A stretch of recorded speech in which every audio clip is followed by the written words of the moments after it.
Good evening and welcome to the Laugh and Monkey Music Show. Today we have on Ron Young. Ron, how are you? I'm well, thanks. I wanted to have you back on. I know you got a couple things going on in the Little Caesar camp. Been a busier year, a lot of reissues, some really good Yeah, music.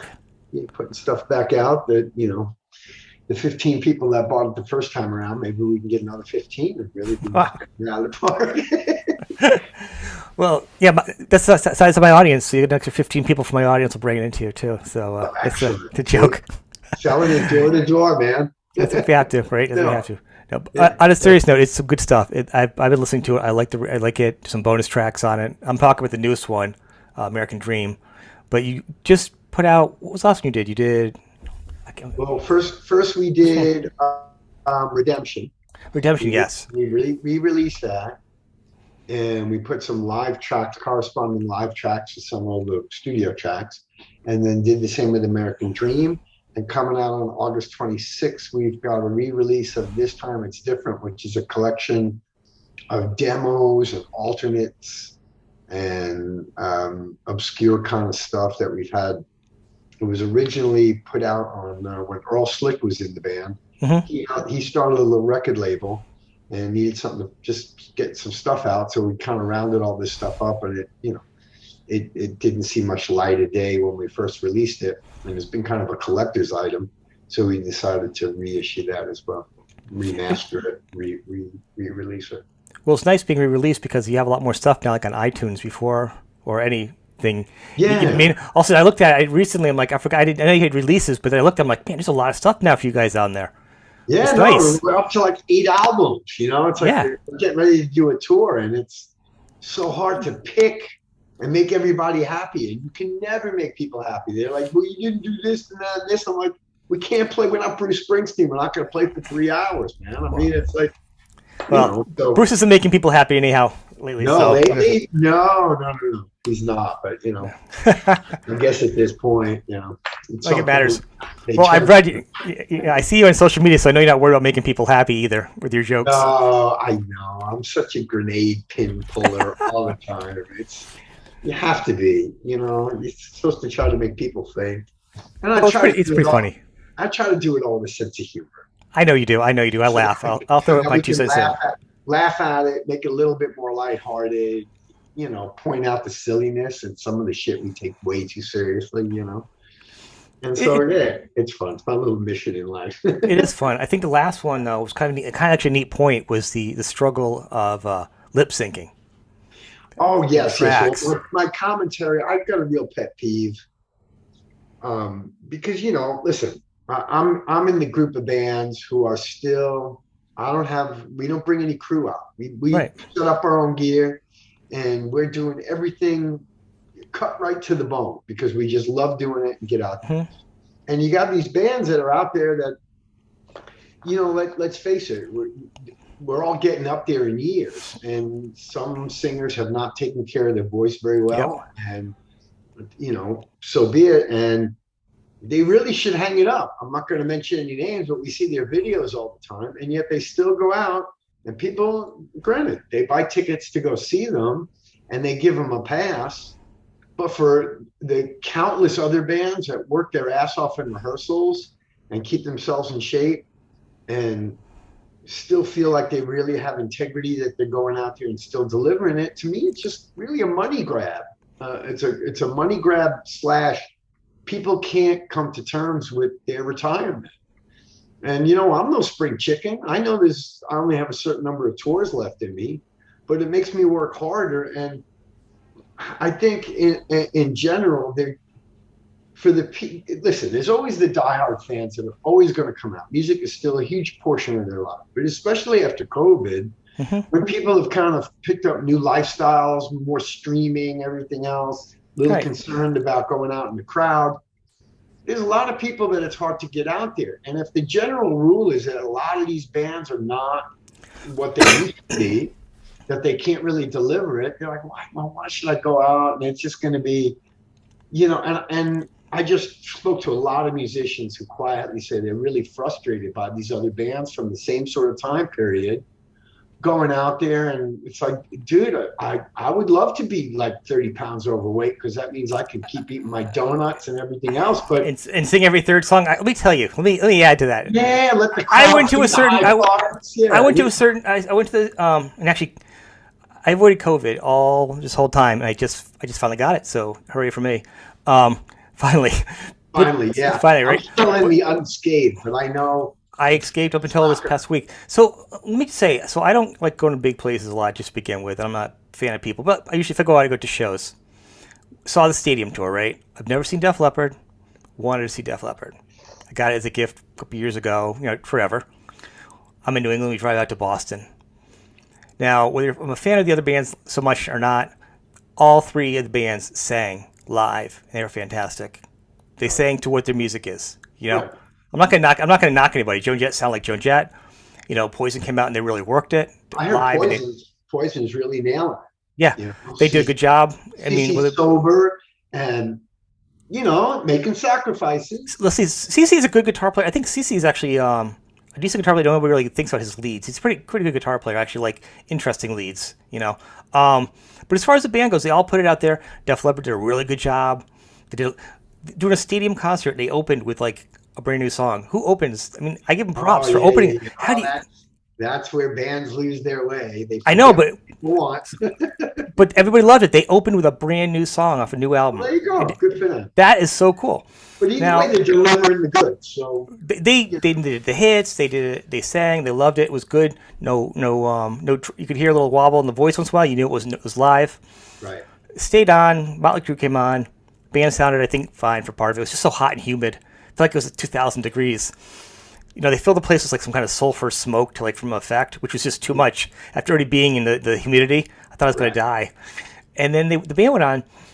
It was Vince doing the Samuel singing every couple things. I felt like he was kind of off key again or muddled in the sound. And I was like, I saw them back in like Dr. Feelgood, so I know what he can sound like, you know. And he had time to get ready for this tour. He had a lot of time, Oh, he had plenty of time. and the And, sound could have and been there was a better. big there was a big thing about it, him going to personal training and all that. And Right, listen, it's like I'm acquaintance Tommy Lee's, and I know he got caught playing some tracks and stuff, and I get it. He was injured, and certain right. flexibilities on certain things to keep a tour, which is once you're out there, it's a major commitment. Blah, blah, blah. Hmm. But there's really no excuse for somebody just not. I just find it disrespectful Well, to that's what the. I'm saying. The rest of the band's playing. What I mean? Tommy Yeah, and Nikki and it's just Mick is a disrespectful to star, them. but Yeah. Vince just had to. I don't care if he ran around because you're older, you get winded. I'd rather him Yeah. stand there Oh and yeah, no, sing. Just stand there I and don't, sing. dude. I'm up there in two knee braces and a back brace. Right, I'm right. not running around like they did when I was 24. I don't care if he's like 155 pounds. I don't care what his body looks like. I just want him to actually sing more and stay in place. Right. And again, it's not about fat shaming anybody. No, It's about I don't when care. you're Look heavy, at Pavarotti. if you It's can't breathe well. Right. He just stands there and his voice comes out. And right. if that's who you are and if that's what you're capable of, it has nothing to do with that. It has to do with not being able to deliver the songs. And listen, there's a lot of ways to guys cheat. They detune, they change the Right. keys of songs. Robert Plant was one notorious for never singing the melodies he did on the record because they slowed the tapes down when they recorded it so that he could hit the high notes, and then live couldn't really pull off a lot of those little sections. So he came up with other melodies, and it was just as entertaining. But this is a whole different topic. It is, and that's what I'm saying. That's the only bummer. It was disappointed. I mean, I'm not gonna beat him up about that, but I think the point is, I would rather have him just stop with the running and sing a little bit more on the stage. The band's doing it. They already have backup singers doing the backup already, and they've got he puts his mic out to everybody. It feels like everybody's singing there but him. You know. Yeah, and listen, there's about another four or five other bands. I saw several video clips of John Bon Jovi he just can't sing anymore. I don't even know Don what that's about. Dokken, How? Don Yeah. Dokken can't sing anymore.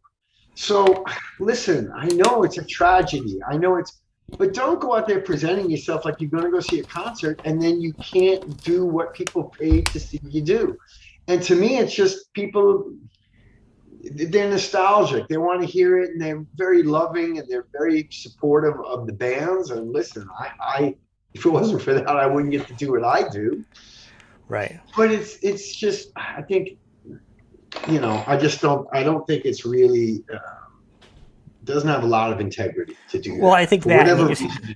reading some of these reviews, people are like, oh, and they sounded great. I'm like, well, the band sounded good, but to be honest with yourself and hear Vince and not hear the difference, I'm like, come on, you know what I mean? It's not about bashing, and and the fans deserve more. Is what I guess my point. I didn't stay. I had to leave. I couldn't listen to him. I couldn't listen to his voice. Yeah, no, It was listen, just it was and too pitchy. again, I know that he's doing better than he was, Yes, I actually heard him doing better which earlier. tells me that if you would have taken this seriously, and believe me, I was in Vegas. He pulled up in his Ferrari on Fremont Street, parked in the wrong, going the wrong direction on the road, like he owned the damn place, goes in, king of excess. And it's just like, I'm just sitting there thinking, while you're doing this, I know 20 guys in bands right now that are working on their elliptical because Yep. they got to go on a tour because they wouldn't be caught dead going out there and doing a half-ass sort of rendition of their songs because they respect their fans too much. And they Right. have that discipline. And I don't want to be a dick because I know that I like Motley Crue and I've had some run-ins with Vince, but I'm not bashing on him for that. I'm bashing on him for just, Well, you I don't know, think put the effort in because I hate that people fat shame them. It's not cool or whatever. And I'm not knocking on the band and not that their at all. tunes. It's It's not just that. about being. It's really just about he was improving his voice, and I do believe he has it in him to be a better singer.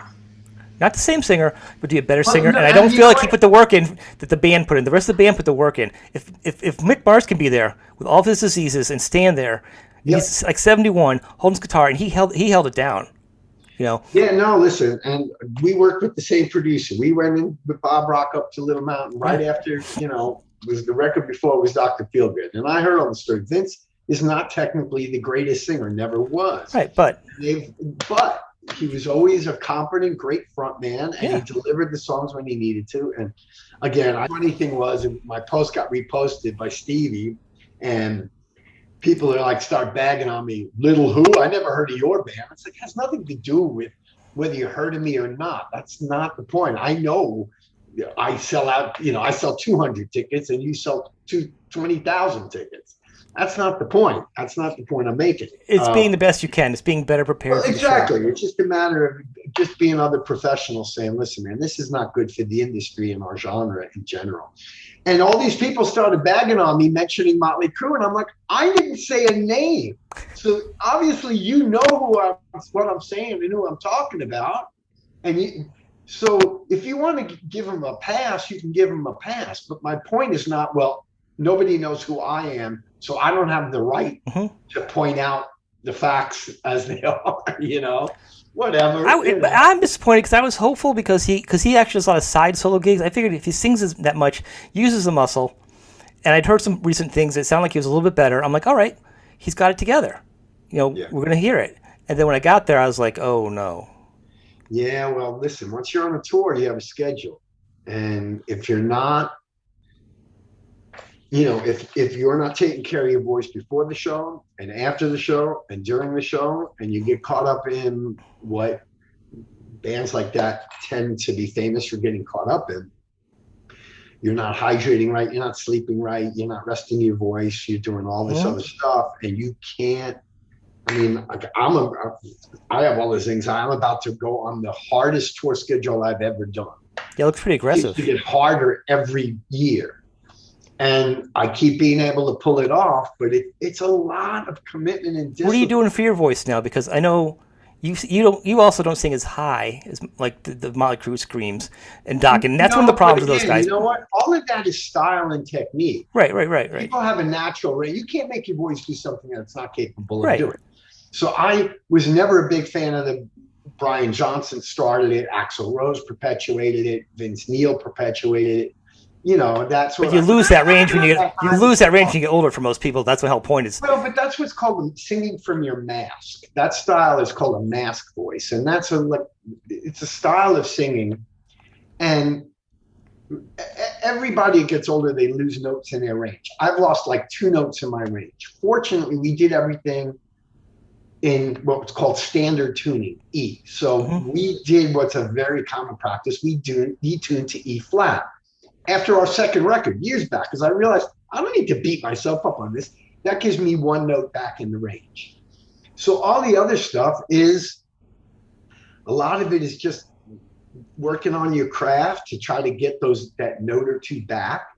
And then there's just people who have just beat up their voice for so long and didn't take care of it, didn't have the discipline, didn't go to this, do any training or anything to learn how to mitigate the damage like an athlete would, that have just caused permanent damage to their voice. Yeah. And you just got to come to terms with that. So for me, it's just, I have a little nebulizer to put moisture back on my vocal cords now. And it's just all this stuff of just sleeping right and eating right and, speaking quietly during the day. And all of these things are just, it's a discipline. And are you practicing singing prior? Like, are you doing like? Well, no, we just start rehearsing, and then we start to increase our rehearsal schedule to mimic shortly before we go to mimic a tour, because it's a muscle. Right. That's what I was asking.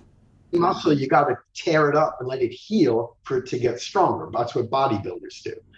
So you kind of got to get in there and really beat the crap out of it as you start to step up in your regimen to get it to be ready for that battle. And then it's, again, a lot of it is, and so looking at someone like Vince or whatever, to create this, to possess or project this image of strength and power, your physical stature has to make it look like you're really on it.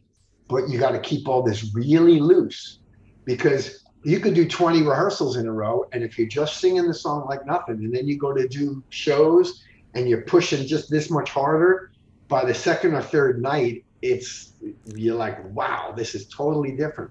So there's a whole art to trying to keep everything loose and don't over tighten your vocal box, don't over tighten your muscles. And it just comes with, like I said, discipline, training, and performance and rehearsal to kind of cardio. Yeah, because that's the other thing. When you run out of air, your whole mechanics of what you do completely changes, and it's really hard to rehearse. I mean, because he is running, he is moving, he is working the crowd. I'm saying not like he's dialing that part in. I'm just saying I don't know if he has it in his voice after all that running to even do it. Listen, you carry the extra poundage, and but again, he's out there choosing that being a great front man and putting on a great show is more important than the singing. I come from a different school. I'd rather see Paul Rodgers stand there and sound better than he did in his heyday, because he's still working on his craft and perfecting his singing and, sounding as good, maybe even better, because he's kind of, matured, so to speak, than see a guy running around. And I get that genre of music is about that. But again, get yourself into shape so you can try to do both. There's millions and millions of dollars on the line here. And if your attitude is not, well, first of all, isn't this like their third farewell tour, Like, I actually took a snapshot of the guy in front of me. We're never coming back again. So everybody, you better come see us on this tour. You'll never see us again. The guy in front of me had a shirt on that said Motley Crue Farewell Tour 2015. I took a snapshot of it. I was going to post it because I thought it was hilarious. Yeah, that's a different topic also, but whatever. We're going on and on about this. It's hard. I just, I just have too much reverence for the fans and attention to detail for what I do. And I wish, and again, when I made this post on social media, it's because I just talked to so many of the guys that, they're not in Motley Crue level bands. They're in theater-sized bands or club-sized bands. And they're like, let me tell you what. I looked around. It seemed like nobody else was aware. They were younger. I think everyone had seen the Dirt, and maybe no one had seen them during Dr. Feelgood time and actually seen. They're going for the experience, man. They're going to relive the glory of their youth. They're listening to music that's been woven into the fabric of their life. They know going in, if they've seen any videos, they're not expecting Vince to be what he was in 1985, 86, 87.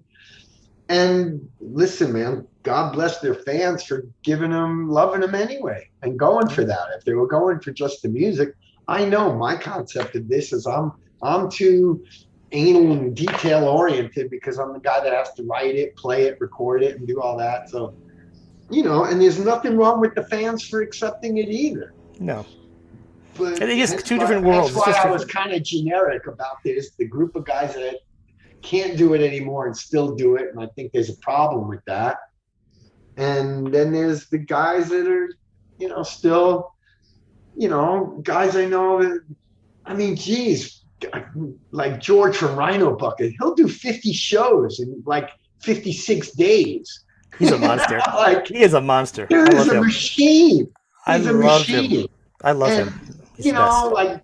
like just like the guys in Junkyard, all these other bands, man, they just, you know, they're they're putting the work in because they just feel like they owe it to their fans. So there you go. Yeah. Anyway, Anyway, so what are you gonna do for this tour list? I mean, so how are you doing? Because now you got the re-releases, so you kind of excited about that. More people are gonna be hearing those. You've got to play your hits. You probably have personal favorites, and then again, our greatest misses. Some bands have greatest hits. We have greatest misses.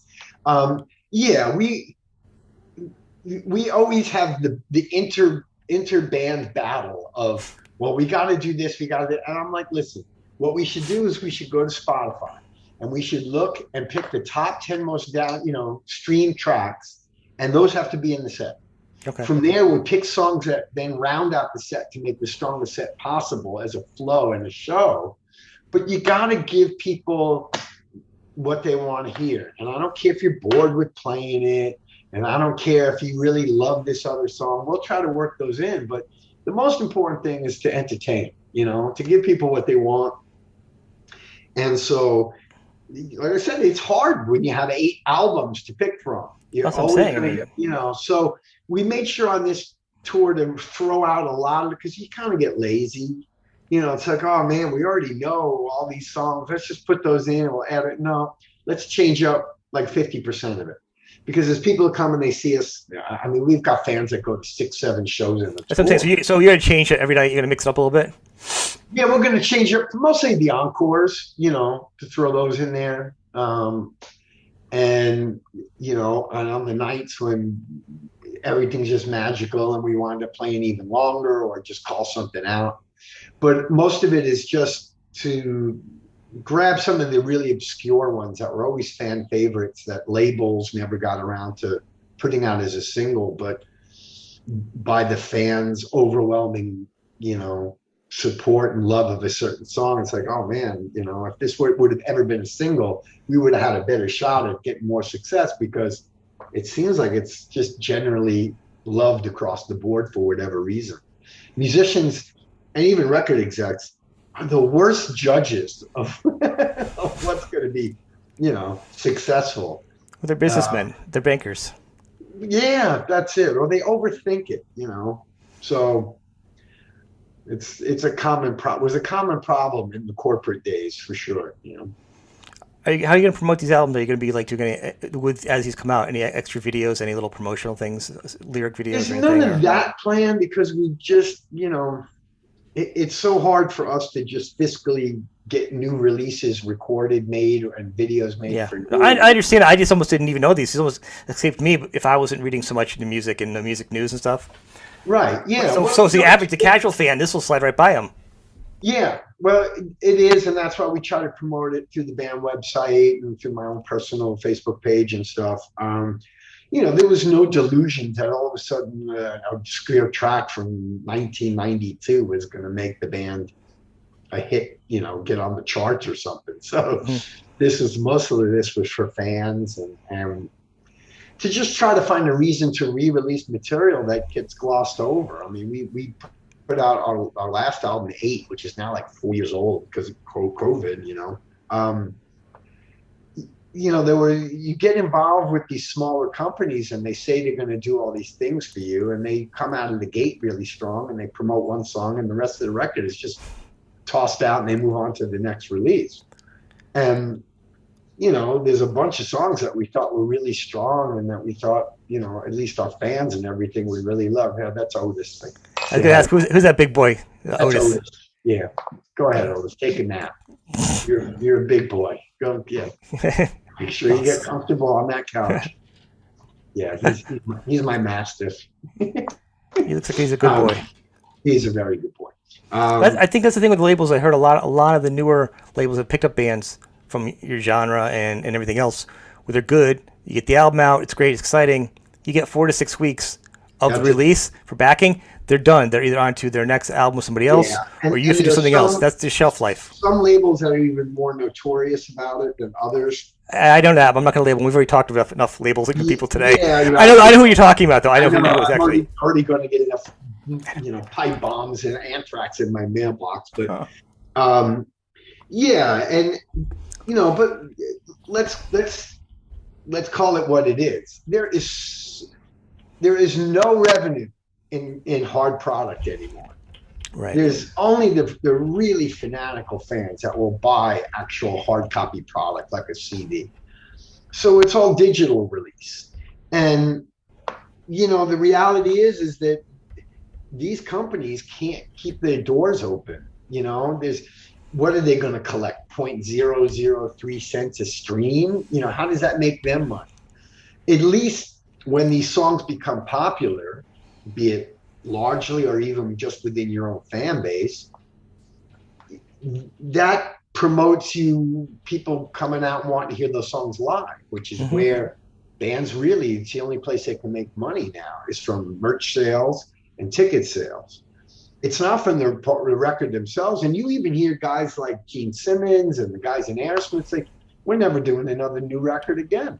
We put them out. Nobody cares. Nobody buys the damn thing. We go to the shows and all they want to hear is, rock and roll all night and Detroit Rock City and Walk This Way. And so it becomes this really difficult thing. And, these people will always blow smoke up your ass and have all these great ideas, but it comes out of the box and they maybe recoup what they have into it, but they're too busy talking to the next band because quite honestly, they're more concerned with their catalog and the next band that they can get to sign to their label to try to keep their machinery rolling. They're not thinking about my career as their priority. They're thinking about their entity as a business.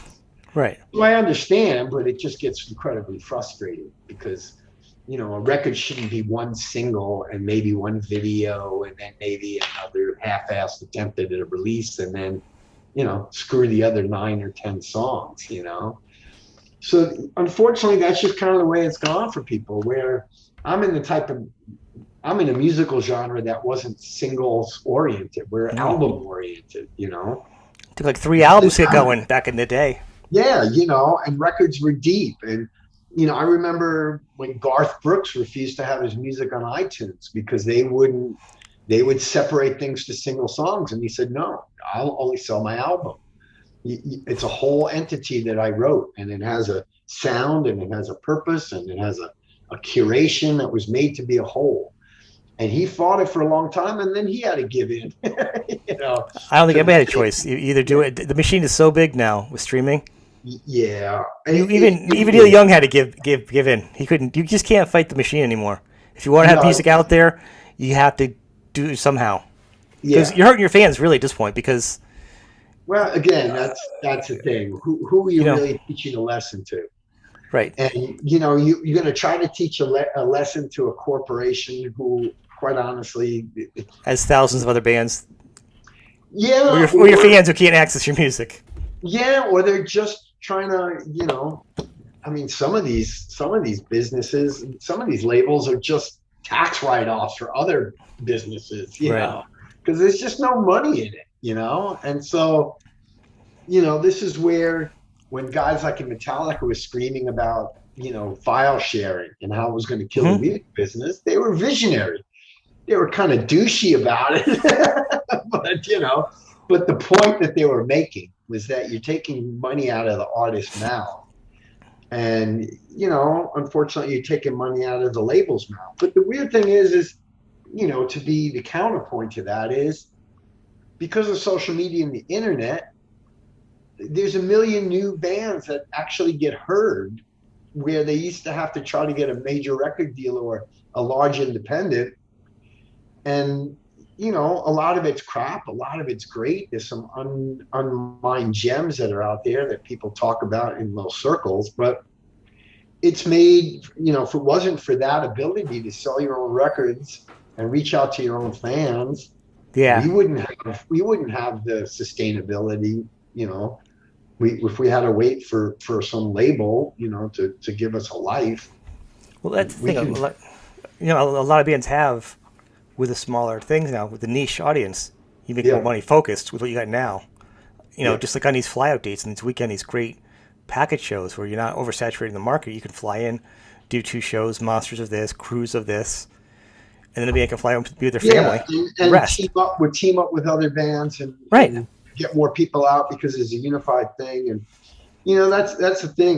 It's especially in the United States where we go to Europe all the time. We're going to start doing fly-in dates soon. We made a promise to ourselves that we'd start to do that in markets in the U.S. because there's people who haven't seen us from 28 years. Some people have Yeah. never even seen it, and I've never seen you guys. huge fans of the band. And it's like we keep going to Europe because we can do a show and drive 3 hours and be in a different country, let alone a different state or a different market. And in the United States, you'll do great Thursday, Friday, Saturday, but then the band's got to pay the bills for the vehicle and the gas or the Yep. crew and the motels and some of these you got to drive 8-9 hours to get to the next decent market, and it's economically much harder on a band to tour in the United States than it is outside of the US. So that's kind of how it turned out that way for us. We can go and do you know 10 shows in the UK that we couldn't do that in Texas. There's not enough markets so to really hit and get from one major city to another. It's just too expansive of a country, and economically that poses issues. Right. So Well, and the other thing is now what's going on with Brexit and everything. It's going to be interesting to see how getting across the countries and the cost of everything. well, we just decided, we just spoke to our UK agent. It's like, listen, put something together for next year for us because between Brexit and COVID and everything else, it actually affects EU musicians more than us because Right. we always had to pay for working papers when we went to the UK. Hmm. Higher taxes. You want to go do a show in London, they charge you like £100 just to drive into London. There's a surcharge. Equipment rentals are more, van rentals are more. It's just and the conversion rate. So we just decided, okay, well, it's going to be even more of a financial burden, but we have to go play to our fans in the UK. We just have to. We can't all just be about economics. Sometimes it's what are you going to lose if you don't do something, as opposed to what are you going to gain. So Well, the label. I mean, the country, and I know in the U.S. it's just as bad. U.S. is like it's like 5 to 10 grand to get a visa to come over here. yeah, So a lot of those no, bands can't come and it's over always and been afford to that. play club. Right. And you can't mess up on the paperwork. Nope. So I mean, And it's God forbid if hard. you had any kind of arrest in your country, Yeah. even if it's something minor. We had to cancel shows going, and we were looking forward to going up into Canada. And one of the guys who was crewing for us had a conviction, for an assault because he caught his girlfriend with a guy, and he threw a flower pot, hit him in the head. I love. We had a great laugh about that, but he Through a got what is arrested that? for it. That's like a cartoon. Yeah, totally. It's The a flower totally. still on his head, the daisy Yeah, still on yeah, the guy's head. exactly. Well, It's a Looney Tunes cartoon, with the birds and yeah, the birds, the little bluebirds going around his head. Yeah. yeah. And so, but all of that, of course, has been Right. cleared and everything. It's No, just I know, one but of those things we did when we were younger, and it would take us an extra 6 weeks to get processed through Canadian immigration. And one of the other bands that we were touring with, the singer had a couple of DUIs, and guy's fine now. It was just in our as long youth. as he's not driving the bus, don't worry about it. Yeah, but Canadian customs, once you have that immigration, once you have that arrest thing, it's a much more stringent. It's not like we're coming to move there, we're just coming up for a Right. weekend. But again, these are the things that people don't realize that bands have to go through to come play a show. It's people want to figure out, well, why don't you come play at my town? It's like, Right. well, or within an hour of my town. And I'm like, well, dude, we don't have enough fans up in Vermont to actually make it, Feasible. to do a show. Yeah. So you're going to have to meet us halfway, come down to Boston or something. Yeah. But that's just, listen, man, bless these people for being so connected to the band and wanting to see us. And, we never lose our patience with people that kind of keep asking for something and I can't give it to them. It's frustrating, but I'd love to they, see you come over here in the East Coast, somewhere near New England. Come on, check yeah, you well, out. we were supposed to. And then, right now it costs almost as much to fly from New York from LA to New York as it does LA to London. The Really? flights, yeah, the tickets to New York are like 800 and something bucks, and it cost me 1,100 to fly all the way over to Amsterdam. It's just the domestic fees and everything, and then you load up a van and got to drive, and the gas prices went. So we just decided, we got to wait till someone calms down a little bit before we go fly out and do it. It's just going to be a bloodbath. I understand it. I mean, with the Financially, expenses, I can't believe half you guys go out even the way it is, and then your merch. You guys lose 20% of merch at these clubs. yeah, no, and That's a kick in. That's a kick in the shins. it totally is, and just all of it. It's a big old crapshoot. You get one flooding weekend or one. I mean, we did a tour in the UK, and it was the worst snowstorm they had in like 40 years. And we were literally following the salt trucks up the highways because they have the plow and the salt to get to the next town to basically show up and get paid. We played to 8 local people because nobody could get in their car and drive. But the tour was a total bust. And it was planned for, 6, 8 months. But you get one bad run of weather. And nowadays with climate change, some of the crazy things going on, it's a real, and especially with COVID. See, because the other problem is that all of these promoters or venues or talent buyers at these venues, these people, I'm amazed they're even still in business, let Yeah. alone. So the band calls up and says, well, okay, we want, $1,800 guarantee or 2,500, depending on the Right. band, $5,000 guarantee, whatever it winds up being for whatever level of band we're talking about. And the talent buyer is like, so wait a minute, you want me to guarantee you $1,800? So that the typical business is I send you $900 as a deposit so that you guys can get everything lined up so you can make it out to this show, and you get the other 900 when you show up, and it'll sit in an escrow account, whatever. People are protected, but they basically are, they're the ones that have way more skin in the game than the actual band by putting out that kind of money. And now the venues are saying, well, listen, I'll guarantee you, $1,200, but I'll give you a much bigger percentage of the door. So you have the chance of making 2,500 rather than All right. 1,800. All you have to do is pack the place. And what I'm saying is I will pay you commensurate to how good the night is going to be. And That's the actually band's kind of fair.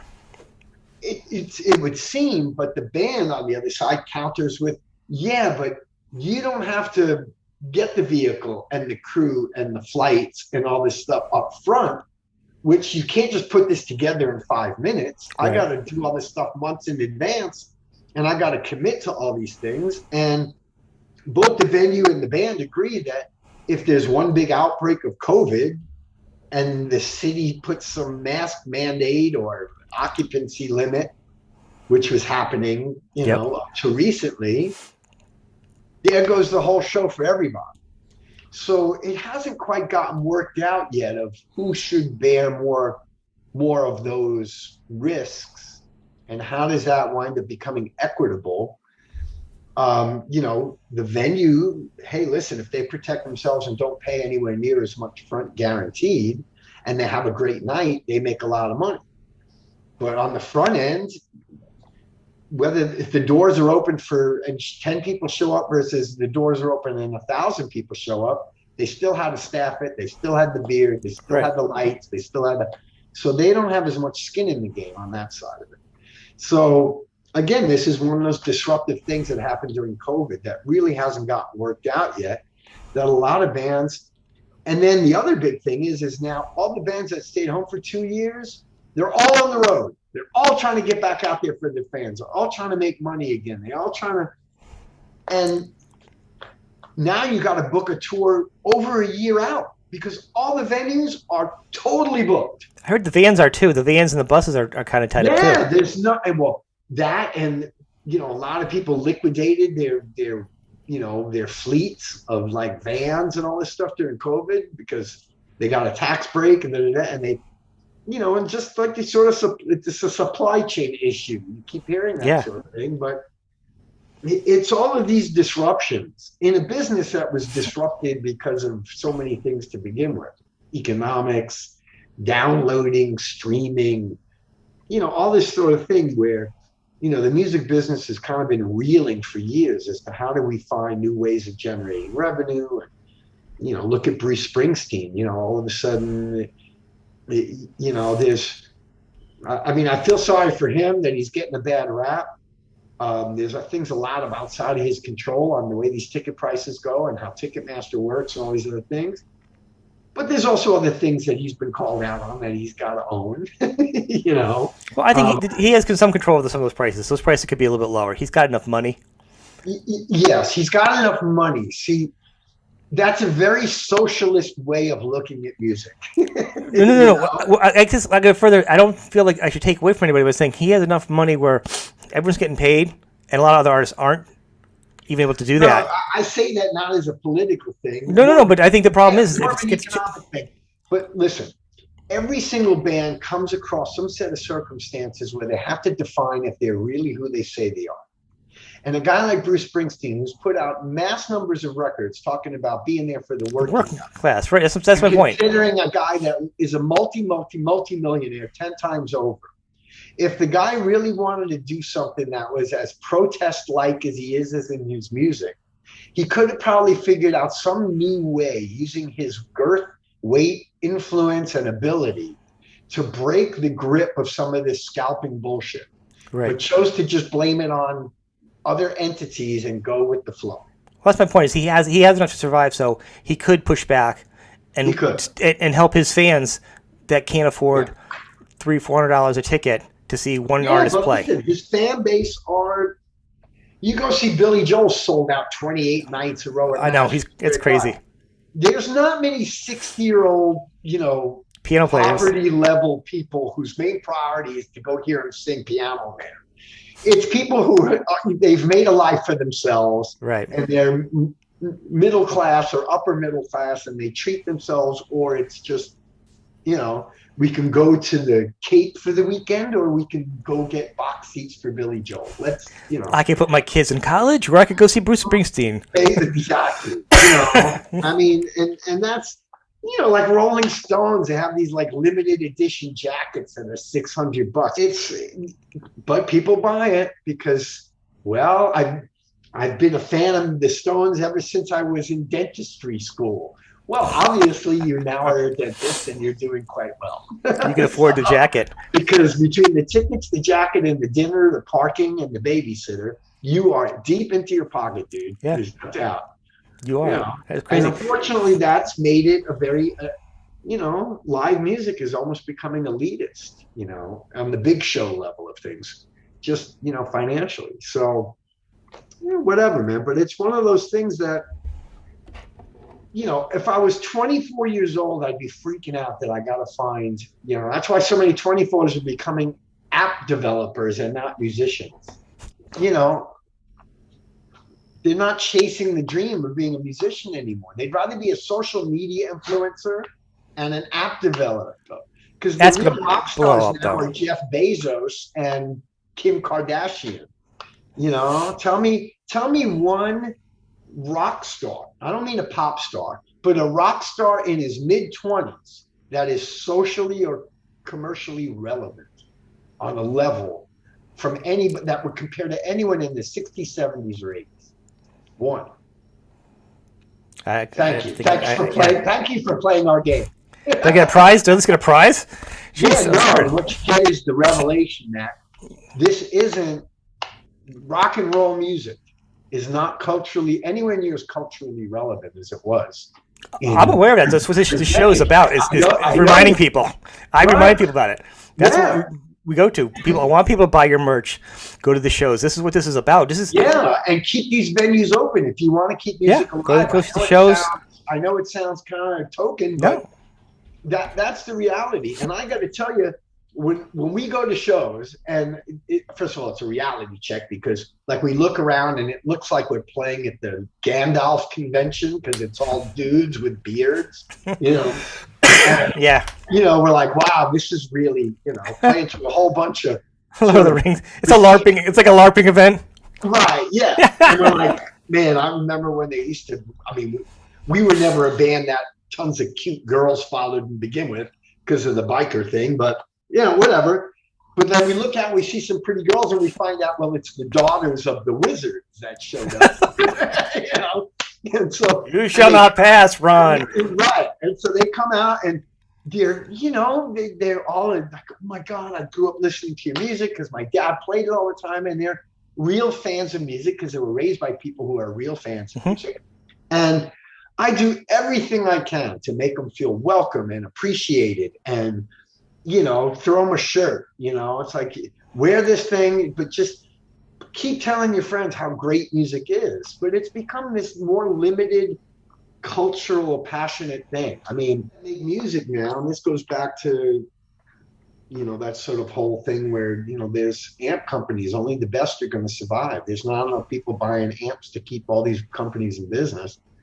But it's getting to the point that if you like guitar based rock and roll music, you have to approach it the way a ballerina approaches, or a photographer, or a sculptor. If you're doing it because you think you might, if you're doing it for the fame and adoration and money, you really need to look at something different, because there's maybe it used to be 1% that used to be able to make it to that level. Now it's like 0.1%. And I get it. There's genres that if you're in a metal band, metal has grown and kept growing and growing because quite honestly, that music has stayed. It's relevant. Well, it's relevant. It's more true to pure emotion, pure anger, pure energy, and put it that was never commercially in the corporate sense ever really viable. Metallica, they got no airplay. Eventually they wound up becoming one of the world's biggest bands, but it wasn't because MTV was playing their ballad, in between Slaughter and Warrant, So, that kind of proves that whole music genre's model as being so unique and has stayed true to it, that there's all these festivals and all these things. And, so there's, guys that have a better chance being in a metal band than they are. There's no more AOR radio that's getting massive amounts. What's radio? I didn't even listen to radio. Yes, terrestrial radio. I didn't listen to that. I just listen to music off my streaming or my CDs. I have Sirius because my wife does. I can curate my own styles, and my musical styles are so across the board that I can jump from a Hank Williams track to a Sex Pistols track to the Vivaldi Four Seasons track, just by seeing it on my screen in my car. But but it's really crazy times, and it's like I'm still putting up the good fight. I always say that. And it's true. I don't disagree that it's much easier in my position to make statements about guys like Vince Neil, who, are very rich and very successful and, all this sort of stuff. It's easy from the cheap seats, in the same way. I think it's an easy thing because people would like to see him do better, because they would like to see the music, because they enjoy the music. In a way, it's almost flattering because they see the band doing okay and playing well. They'd like him to be along with them so they can enjoy the performance. And it's also, I'm not one. Listen, I was never a big Motley Crue fan. That's just not my. Quite honestly, very few of the bands, if any, in that genre of music, of hair metal, did I own any of their records? I came up during that period, but that's not pop based, non blues based music. Um, was never my thing. And quite honestly, the whole over the top hair and clothing and makeup and all that, again, not my thing. I didn't bag on it. I wouldn't bag on it to this day. It's just not in my record collection where I'd pull it up before I would a Zeppelin track or a Rage Right. Against the Machine track or anything else. And never in my career would I ever bag on. I mean, quite honestly, other than a few very technically proficient guitar players, a lot of the singers weren't great singers, weren't great drummers. They weren't like known to be the way the Who was musically or Led Zeppelin, where everybody played 10 instruments and we're instrument, we're Right. arrangers and producers and all that stuff. It was pop metal. And so it was, so not my particular cup of tea, but there are people that they love that music and they sold millions of records for millions of people and they're Yeah. culturally relevant. And I would never bag on them for any reason other than you're not doing what's best for the fans or all of us, music in general, by being the representatives of this. And I say that about Paul Stanley singing along to tracks. It's not even Paul singing anymore. It's like 7-year-old guys in silly outfits lip syncing. They have more money than God. It's just like you might as well just have puppets doing the damn thing up there, or hire other guys if you're going to wear the silly makeup and you don't even know it's you after the third row. Isn't that? What's Aren't the they working on that? fucking point anymore? I think Gene's already working on that, right? They're going to replace the members. I think that's one of the plans. Yeah, well, Gene is a creature unto himself, but I don't know. It's like for me, I'm just trying to keep reaching out. If I can reach 10 more people a week than I did a year ago, then, there's Right. no delusions I'm going to all of a sudden be on the cover of a magazine again, other than a classic rock mag or something. Right. And I'm not going to get rich doing this, but I can't see doing anything else that makes me feel as good as it is. And I got a bunch of other guys in the bands that feel the same exact way. And we go out to make it for people who feel the same exact way. And I'm 100% blessed to get to do it. And whether that's in a club for 100 people or a club of 1,000 people, or if I get asked to play on a festival where there's 10,000 people, we're generally in the afternoon. We're not up there with those other bands. But it just bugs me when those other bands aren't even playing. They're not even singing or whatever it is. And it's like, really? Well, that's the problem. Bands that played before you. The link for the website. You've done some work on the website. Website looks really good. Yeah, Support yeah. the band. We got Get the yelled merch. Yeah, Yeah. it's good. I'm digging it. I checked it thank out. you. I like it. Lots of music. If you haven't been paying attention on iTunes or Spotify or Amazon, lots of re-releases. Yeah. Check that out. Yeah. You see the band, support the band. Always support the band. Please. Please. Ron, I want to thank you very much. Thank you, man. I appreciate it. Pleasure. We'll have you back again. Yeah. I'm sure. Well, I'm sure we'll hear Appreciate it. more about that.